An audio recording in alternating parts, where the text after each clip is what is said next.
Meridian commerce class में मैं कुलदीप जांगीड़ आपका स्वागत करता हूं। अब हम देखेंगे बिजनेस एंड प्रोफेशन का क्वेश्चन नंबर 2।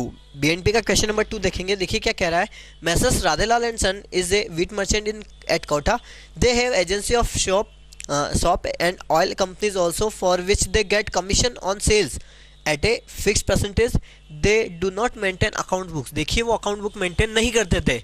इट मीन्स वो कैश बुक मेंटेन करते थे, और कैश बुक मेंटेन जब भी करते हैं तो कैश सिस्टम फॉलो होता है, जिसमें आपको केवल अलाउड इनकम और अलाउड एक्सपेंसेस का ध्यान करना है। अलाउड इनकम में से अलाउड एक्सपेंसेस अगर आप माइनस कर देंगे तो आपके पास क्या आएगी, टैक्सेबल इनकम आ जाएगी।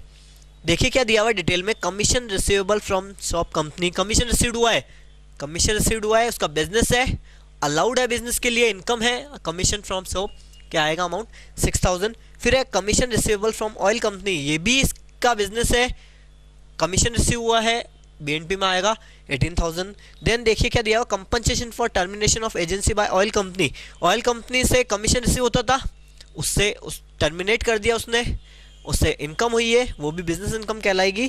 कितनी आएगी अमाउंट 25000। देखिए नेक्स्ट पॉइंट में क्या लिखा हुआ है। During the year 500 bag of wheat were purchase rupees 50000। 500 bag उसने परचेज किए, अमाउंट है 50000। Of which 400 bag were sold at rupees 64000। उसमें से 400 बैग बेच दिए 64000 में, तो उसे प्रॉफिट कितना हुआ। यस, कैलकुलेट करेंगे प्रॉफिट। 64000 उसने सोल्ड किया है, 64000 में 400, तो 400 की कॉस्ट कितनी थी, 50000 की कॉस्ट थी 500 बैग पे, या जिसे कह सकते हैं 500 बैग पे कॉस्ट कितनी थी 50,000 रुपये की। तो 50,000 है 500 बैग पे, तो 400 बैग पे कॉस्ट कितनी हो जाएगी 40,000। उस 40,000 की कॉस्ट के जो गुड्स था उसको उसने सोल्ड कर दिया 64,000 पे। 64,000 में उसने सोल्ड किया है, जिसमें कॉस्ट थी उसकी 40,000 की, तो प्रॉफिट हो जाएगा इसको 24,000 का उसको प्रॉफिट हो जाएगा। टोटल बिजनेस इनकम अगर काउंट की जाएगी तो आएगी इसकी 73,000। इसमें से अलाउड एक्सपेंसेस लेस करना है। अब देखिए क्वेश्चन में टोटल एक्सपेंसेस तो बताए हुए हैं, टोटल एक्सपेंसेस है 26,500। अगर आप टोटल एक्सपेंसेस में से डिसअलाउड एक्सपेंसेस अगर हटा दो तो जो बचेंगे वो कौन से एक्सपेंसेस होंगे, अलाउड एक्सपेंसेस होंगे।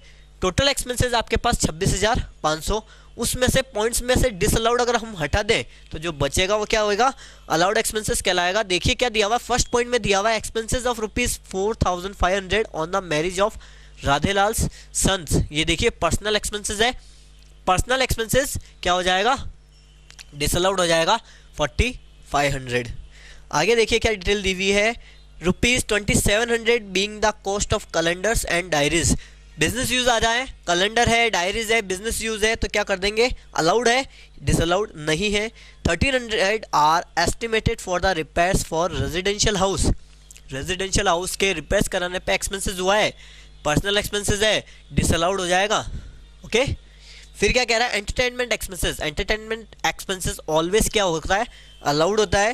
Penalty of rupees 2300 imposed for bringing goods without paying octroi. देखिए इलीगल एक्सपेंसेस है, और इलीगल एक्सपेंसेस क्या हो जाता है, डिसअलाउड हो जाता है। पेनल्टी दी है, अमाउंट है इससे 2300। And advance of rupees 2500 in connection with purchase of A typewriter. Typewriter acquired किया, ये एसेट्स है। और कैपिटल एक्सपेंडिचर क्या होता है, ऑलवेज कैपिटल एक्सपेंडिचर ऑलवेज हो जाता है डिसअलाउड। तो ये कैपिटल एक्सपेंडिचर उसने किया है 2500 का, तो ये डिसअलाउड हो जाएगा। टोटल एक्सपेंसेस में से डिसअलाउड एक्सपेंसेस घटाने पे आपके पास आ जाएगी अलाउड एक्सपेंसेस 15,900। अलाउड इनकम जो कि 73,000 की थी, उसमें से अलाउड एक्सपेंसेस को आप लेस कर दोगे और टैक्सेबल इनकम आएगी आपके पास 57,100।